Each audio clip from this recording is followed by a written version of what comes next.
Te traigo hoy un caso complicado donde los haya. Existen varios personajes y también varios cambios de nombre de estos mismos personajes a lo largo de la historia, así que te pido que estés súper atenta, súper atento, porque si no te vas a perder, pero de una. Acompáñame hoy para conocer el enrevesado caso del hombre que se casó con su hijastra.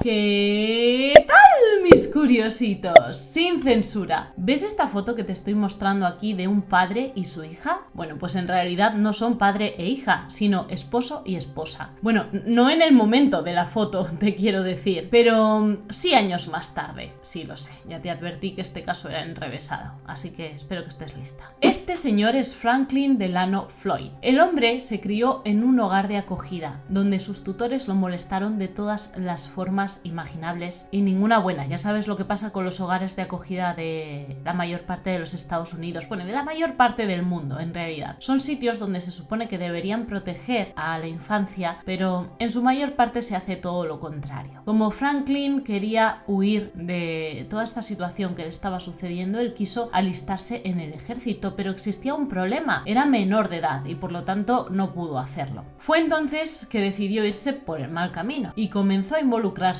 en un delito tras otro. Tenía un historial completo y muchísimo tiempo en prisión, pero no fue hasta 1962, con tan solo 19 años, que cometería su crimen más grave. Se llevó a una niña de 4 años de un parque y por esto le dieron 20 años de prisión. Lograría escapar, ojo, cuando lo estaban trasladando a la cárcel en el mismo vehículo de la prisión, pero como era un poquito tontito, se fue directo a robar un banco y pues lo volvieron a pillar y efectivamente lo metieron entre rejas. 10 años más tarde, en vez de cumplir 20, cumplió solamente 10 y en 1972 salió libre y una vez más secuestró a una mujer en una gasolinera. Sin embargo, esta vez, como la cosa fue menos grave, porque pues era una mujer adulta y no una niña, le dieron simplemente una fianza para que pagara y así saldría libre, y efectivamente la pagó y salió libre. El problema es que debía haberse presentado a testificar en la corte y no lo hizo. Entonces las autoridades emitieron una orden federal para su arresto y se vio obligado a huir y a cambiar de nombre. Aquí es cuando las cosas empiezan a complicarse, pero fue precisamente de esta manera que lograría librarse de la policía por los años venideros y hacer todo lo que hizo. Estoy a punto de contártelo y espero que estés lista,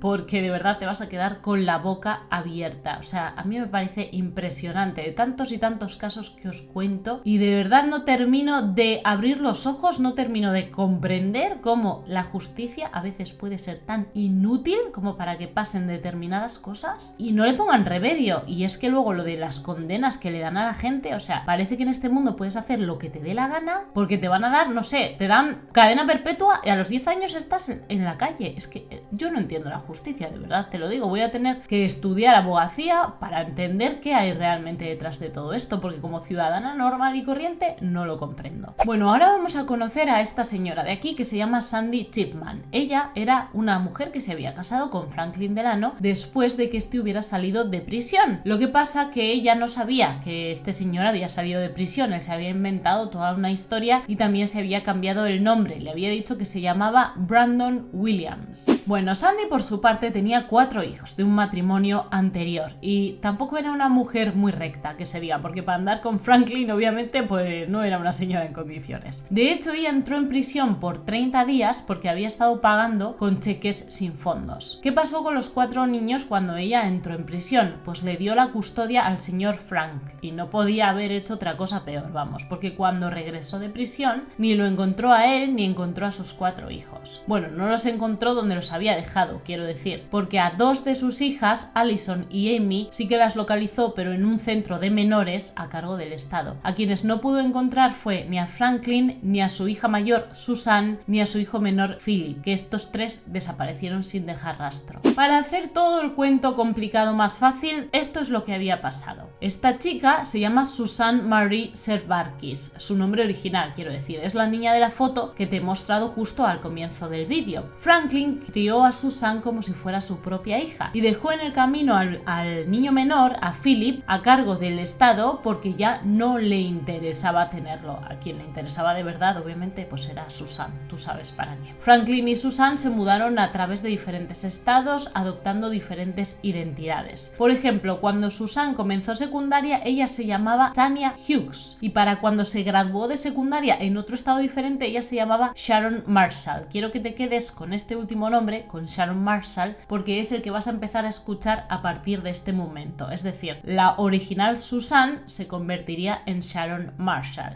Sharon Marshall era, a pesar de la vida que estaba teniendo junto a Franklin, una excelente estudiante que se graduó en la secundaria en 1986. Ella fue admitida en la Universidad de Georgia para estudiar ingeniería aeroespacial porque su sueño era trabajar en la NASA. Había recibido una beca porque era excelente estudiante, sin embargo, la vida tenía otros planes para ella. Se había quedado embarazada cuando era tan solo una adolescente de un compañerito de la secundaria y su sueño de entrar a la universidad se vio truncado. A pesar de que no fue a la universidad, tampoco se quedaría con el bebé. Mira lo que hizo. No le contó al padre que ella se había quedado embarazada de él. Se lo cayó por completo. Simplemente cortó el contacto con este compañerito de la escuela y entonces ella pues tuvo su barrigota hasta que por fin parió, y cuando parió le entregó el bebé a una familia rica de Texas. Así fue como se deshizo de él. Y tú dirás, bueno, pues si se deshizo del bebé, podía haber seguido con sus planes de ir a la universidad. Pues no lo hizo. ¿Por qué no lo hizo? Porque en 1989 ella se casaría con Franklin Floyd, efectivamente, su padrastro, con quien había estado desde los 4 años, y juntos se mudaron a Florida para conseguir un mejor empleo y un mejor nivel de vida. A pesar de estar casada, Sharon andaba por ahí haciendo sus cositas y se quedó embarazada de otro chico. En este caso no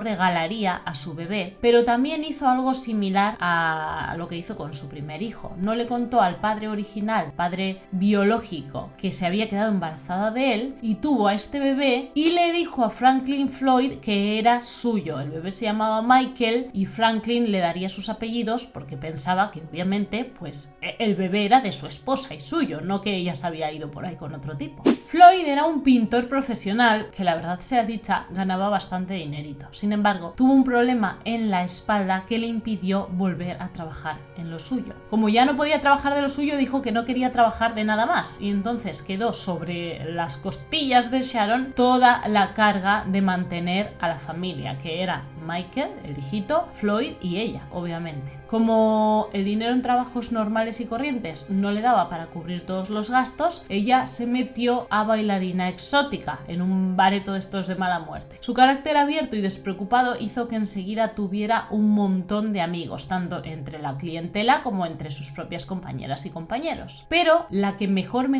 se llevaba con ella era Cheryl Comeso. A Franklin, el hecho de que su hijastra / esposa tuviera una mejor amiga, una confidente, no le hacía ninguna gracia. Era como que la quiero solo para mí y no entiendo por qué se tiene que llevar tan bien con otra persona que no soy yo. Entonces a menudo acudía al bar donde trabajaba Sharon a encararse con Cheryl, ¿no? Siempre le echaba en cara que por qué tenía que ser tan cercana a su esposa, que la dejara en paz, etcétera, etcétera. A pesar de todo esto, en 1989, justo el año en el que se casaron, estos 3 tortolitos, o sea, Franklin, Sharon y Cheryl, hicieron un viaje en barco juntos. Malísima idea, ¿verdad? Pues efectivamente, muy mala idea. Cuando Franklin empezó a echarle en cara de nuevo por 20ª vez que por qué se llevaba tan bien con Sharon, que no quería que fueran tan cercanas, etcétera, pues Cheryl se cabreó muchísimo. Le caía como el culo el señor Franklin, veía que era un viejales para su amiga y que no la trataba bien, etcétera, y entonces pensó, ¿de qué manera puedo hacerle el mayor daño a este señor? ¿Qué es lo que puedo decirle que le corroa por dentro? Tú dirás,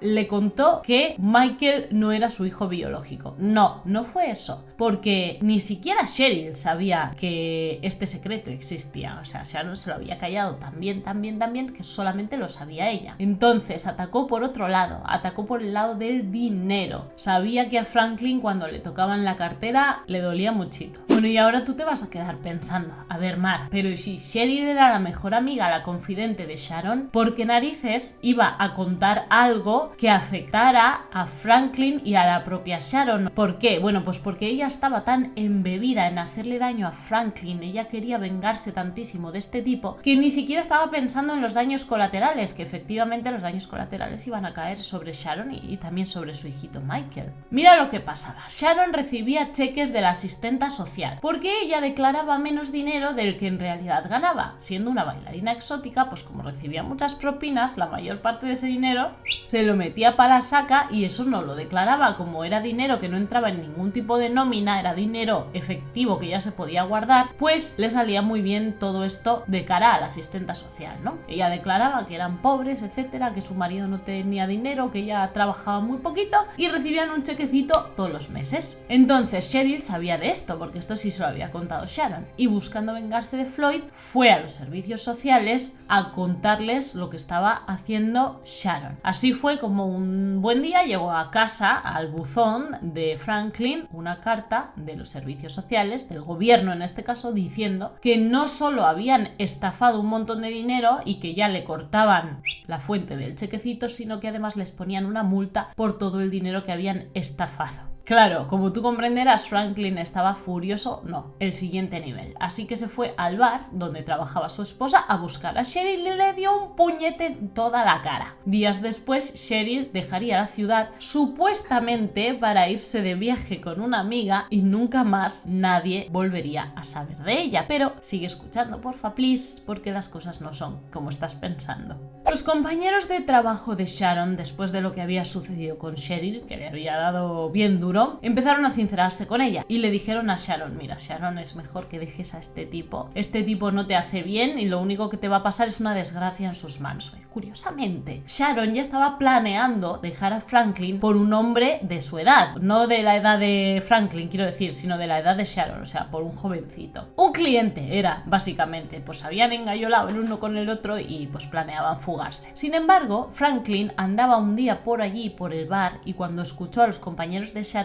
diciéndole esto, aconsejándole que lo dejara, se acercó hasta ellos y les dijo: si alguna vez ella me dejara, acabaría con esa perra. Llegó el día en el que Sharon efectivamente se llenó de valor y decidió huir con este amante que tenía y dejar a Franklin. Pero ¿sabes lo que pasó? En el momento en el que ella iba por carretera con su auto, alguien le chocó y se dio a la fuga. Así que nunca se pudo averiguar qué es lo que había pasado. Sharon estuvo varios días en el hospital, afortunadamente no perdió la vida. Ella se estuvo recuperando de un fortísimo golpe en la cabeza que había tenido en este accidente y tenía tantísimos amigos, porque su carácter, ya te digo, era el mejor de los mejores, que su habitación de hospital estaba siempre llena de gente. Bueno, siempre hasta que Franklin prohibió absolutamente todas las visitas, quiero decir. Los doctores le trajeron muy buenas noticias. Le dijeron que Sharon estaba totalmente recuperada de su golpe en la cabeza y que muy pronto podría irse a casa a terminar de recuperarse. Pero de la nada, los amigos de Sharon recibieron la noticia más dura posible, y es que Sharon había fallecido. Los médicos no se fiaban de Franklin, así que avisaron a la policía, porque era imposible médicamente, biológicamente, que ese golpe que ella ya tenía totalmente sanado en la cabeza hubiera sido la causa de que ella perdiera la vida.